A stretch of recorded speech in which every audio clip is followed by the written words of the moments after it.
ये है talks news network और आप देख रहे हैं पॉलिटॉक्स, राजनीति का कच्चा चिट्ठा। देश में एकमात्र पार्टी है भाजपा, जिसको पता होता है कब, कहां और किस प्रकार अपने सियासी मोहरे फिट करने हैं। प्रधानमंत्री नरेंद्र मोदी और गृह मंत्री अमित शाह को तो इस मामले में परंपरागत हासिल है।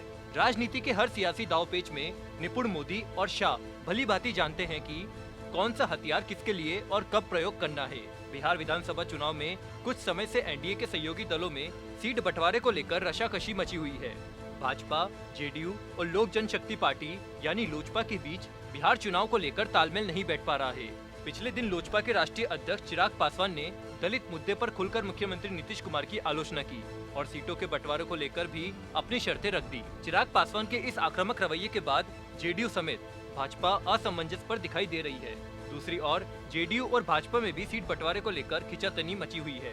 जेडीयू हर हाल में बीजेपी से अधिक सीट चाहती है। पहले तो भाजपा केंद्रीय आलाकमान को उम्मीद थी कि जेडीयू और एलजेपी के बीच सीटों का बंटवारा आपस में निपट जाएगा, लेकिन जब 4 दिनों तक लगातार इस पर सहमति नहीं बनी, तब भाजपा ने अपना ब्रह्मास्त्र नड्डा बिहारी सियासी दांव चल दिया। भारतीय जनता पार्टी के राष्ट्रीय अध्यक्ष जेपी नड्डा को आलाकमान ने बिहार विधानसभा चुनाव को देखते हुए अपना शांति दूत बनाकर भेजा है।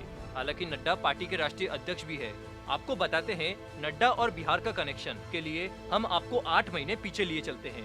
पीएम मोदी की उम्मीदों पर कितना खरा उतरेंगे जेपी नड्डा। प्रधानमंत्री नरेंद्र मोदी की उम्मीदों पर खरा उतरने के साथ जेपी नड्डा के लिए पहली असली चुनौती बिहार का चुनाव है।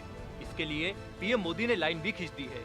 जनवरी 2020 में जब जेपी नड्डा को भाजपा का राष्ट्रीय अध्यक्ष बनाया गया था, तब पीएम मोदी ने दिल्ली भाजपा हेडक्वार्टर से दहाड़कर कहा था कि हिमाचल वाले बड़े खुश हो रहे होंगे कि उनका बेटा अध्यक्ष बन गया। नड्डा पर जितना हक हिमाचल का है, उससे ज्यादा बिहार वालों का है, क्योंकि नड्डा की जन्मभूमि और शिक्षा बिहार की राजनीति पटना रही है।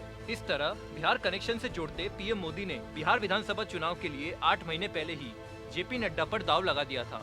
आपको बता दें कि बीजेपी के अध्यक्ष जगत प्रकाश नड्डा का जन्म 2 दिसंबर 1960 को पटना में हुआ था।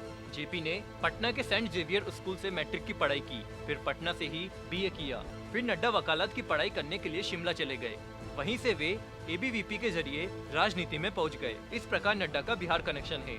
भाजपा के राष्ट्रीय अध्यक्ष नड्डा के स्कूल और कॉलेज के दिनों के सैकड़ों मित्र बिहारी है। पीएम मोदी का नड्डा को बिहार बताने के पीछे बिहार का विधानसभा चुनाव था। मोदी जानते हैं कि बिहार का चुनाव जीतना कितना जरूरी है। जेडीयू से गठबंधन बचाए और बनाए रखने की भी चुनौती है। वहीं दोनों पार्टियों के बीच मनभेद जग जाहिर है। भाजपा जदयू के साथ 50-50 फॉर्मूले पर सीटों का बंटवारा चाहती है। भाजपा के राष्ट्रीय अध्यक्ष जेपी नड्डा 2 दिनों के दौरे पर बिहार की राजनीति पटना में है।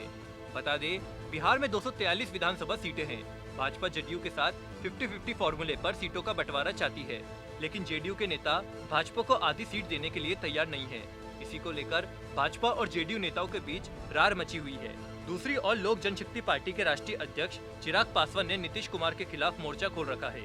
चिराग के तेवर अलग ही संकेत दे रहे हैं। वहीं भाजपा का दावा है कि एनडीए के सभी घटक दल साथ मिलकर बिहार के चुनावी रण में उतरेंगे। भाजपा के राष्ट्रीय अध्यक्ष जेपी नड्डा ने बिहार की राजनीति पटना में मुख्यमंत्री नीतीश कुमार से इसी फॉर्मूले पर चर्चा की। नड्डा और नीतीश कुमार की मुलाकात के बाद भाजपा दावा कर रही है कि नीतीश कुमार के साथ चुनाव लड़ने पर सहमति बन गई है, लेकिन भाजपा को एलजेपी को भी साधने की चुनौती होगी।